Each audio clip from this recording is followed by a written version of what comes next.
Alhamdulillahirabbil alamin. Asyhadu alla ilaha illallah wa asyhadu anna Muhammadar Rasulullah. Allahumma sholli ala Muhammad wa ala ali Muhammad. Ibu-ibu, bapak-bapak, saudara-saudariku, kaum muslimin wal muslimat yang dirahmati Allah Subhanahu wa taala. Marilah yang pertama kita memanjatkan puji syukur pada Allah Subhanahu wa taala atas segala limpah nikmatnya, karunia-Nya yang senantiasa diberikan kepada kita semua. Sehingga pada saat ini Allah masih mengizinkan kita untuk bisa menjalankan puasa Ramadan di bulan suci yang penuh berkah, penuh rahmat dan penuh maghfirah ini. Salam dan sholawat semoga senantiasa tercurahkan kepada Nabi kita Muhammad Sallallahu Alaihi Wasallam, serta keluarganya, sahabatnya dan semua umatnya. Semoga kelak kita semua mendapat syafaatnya di yaumil akhir. Amin ya rabbal alamin. Ibu-ibu, bapak-bapak, saudara-saudariku, kaum muslimin wal muslimat yang dirahmati Allah Subhanahu wa taala. Pada kesempatan saat ini saya akan menyampaikan yaitu hal-hal yang bisa merusak pahala puasa. Nabi Muhammad Sallallahu Alaihi Wasallam bersabda, ada 5 perkara yang merusak pahala berpuasa, yaitu 1. Berdusta, 2. Ghibah, 3. Mengadu domba, 4. Bersumpah palsu, 5. Memandang dengan syahwat. Hadis riwayat Dailami. Ibu-ibu, kaum muslimin wal muslimat rahimakumullah, beserta bapak yang kami hormati, marilah kita kupas satu demi satu 5 perkara tersebut tadi yang merusak pahala berpuasa. Yang pertama adalah berdusta atau berbohong. Berkata dusta atau berbohong adalah menyampaikan sesuatu yang tidak sesuai dengan kenyataannya. Nah, berbohong di sini ini salah satu termasuk dari perbuatan maksiat yang dilarang dalam Islam. Dan orang yang biasa berbohong maka akan diikuti dengan kebohongan berikutnya. Dan ini dikuatkan oleh Nabi Muhammad SAW dalam sabdanya, barang siapa yang tidak meninggalkan dusta, maka Allah tidak butuh rasa lapar dan haus yang dia tahan. Hadis riwayat Bukhari. Nah, apabila kita berpuasa sedangkan kita tidak bisa meninggalkan dusta, maka Allah tidak butuh rasa lapar dan rasa haus kita. Berarti kita rugi, ya, puasa kita tidak mendapatkan pahala dari Allah Subhanahu wa taala. Kemudian yang kedua, perkara yang merusak pahala yang berpuasa adalah ghibah atau gosip. Gosip adalah membicarakan keburukan atau kejelekan orang lain. Nah, di dalam Al-Quran Allah menganalogikan orang yang suka ghibah, orang yang suka gosip adalah seperti memakan daging saudaranya sendiri yang sudah mati. Nauzubillah, sangat menjijikan ya. Jadi di sini ghibah itu sangat-sangat dilarang oleh agama.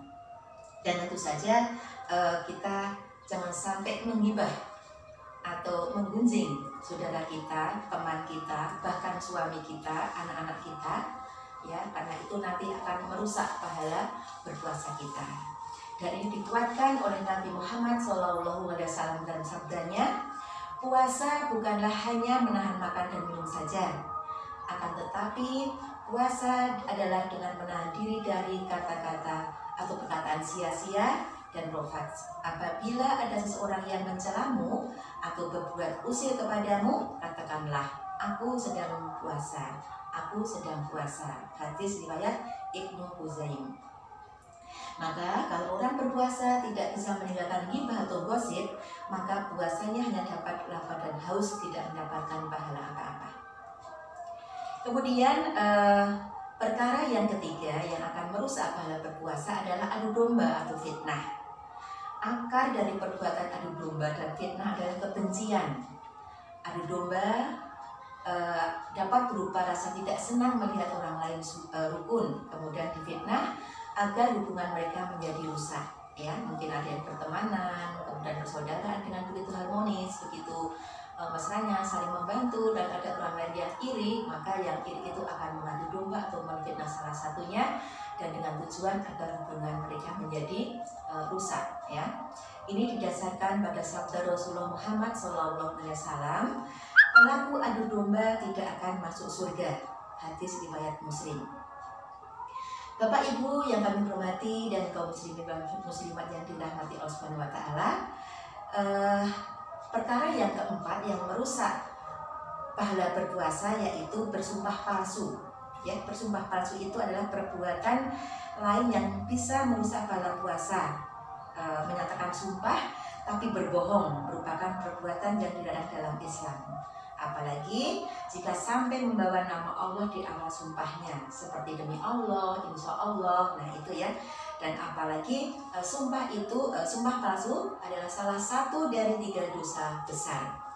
Ini dikuatkan dalam hadis, dalam firman Allah Subhanahu wa taala dalam Al-Qur'an surat Ali Imran ayat 77 yang artinya sebagai berikut. Sesungguhnya orang-orang yang menukar janjinya dengan Allah dan sumpah-sumpah mereka dengan harga yang sedikit, mereka itu tidak mendapat bagian pahala di akhirat. Dan Allah tidak akan berkata-kata dengan mereka dan tidak akan melihat kepada mereka pada hari kiamat dan tidak pula akan mensucikan mereka. Bagi mereka azab yang pedih. Ini ya, jadi itu ancaman Allah di dalam Al-Quran surat Ali Imran ayat 77 bagi orang yang suka bersumpah palsu.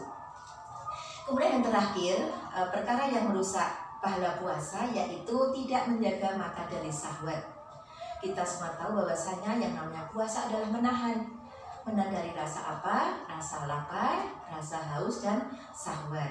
Nah, kalau kita berpuasa masih mengumbar pandangan kita terhadap hal-hal yang tidak baik, ya, melihat adegan porno, melihat gambar-gambar porno yang akan menyebabkan pahala puasa kita menjadi rusak.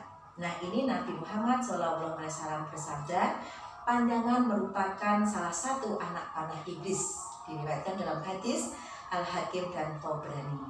Nah, Bapak Ibu, saudara-saudariku, kaum muslimin kaum muslimat yang dirahmati Allah Subhanahu wa taala. Demikian ya 5 hal yang merusak 5 perkara yang akan merusak pahala puasa kita. Untuk itu karena kita sedang berpuasa, sedang Ramadan adalah bulan tarbiyah. Untuk kita menahan sesuatu perbuatan yang tidak terpuji.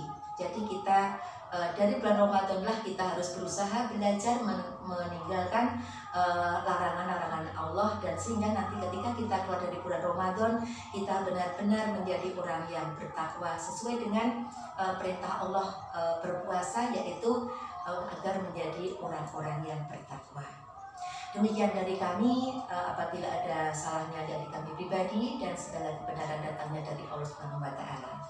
Akhirul kalam, wassalamualaikum warahmatullahi wabarakatuh.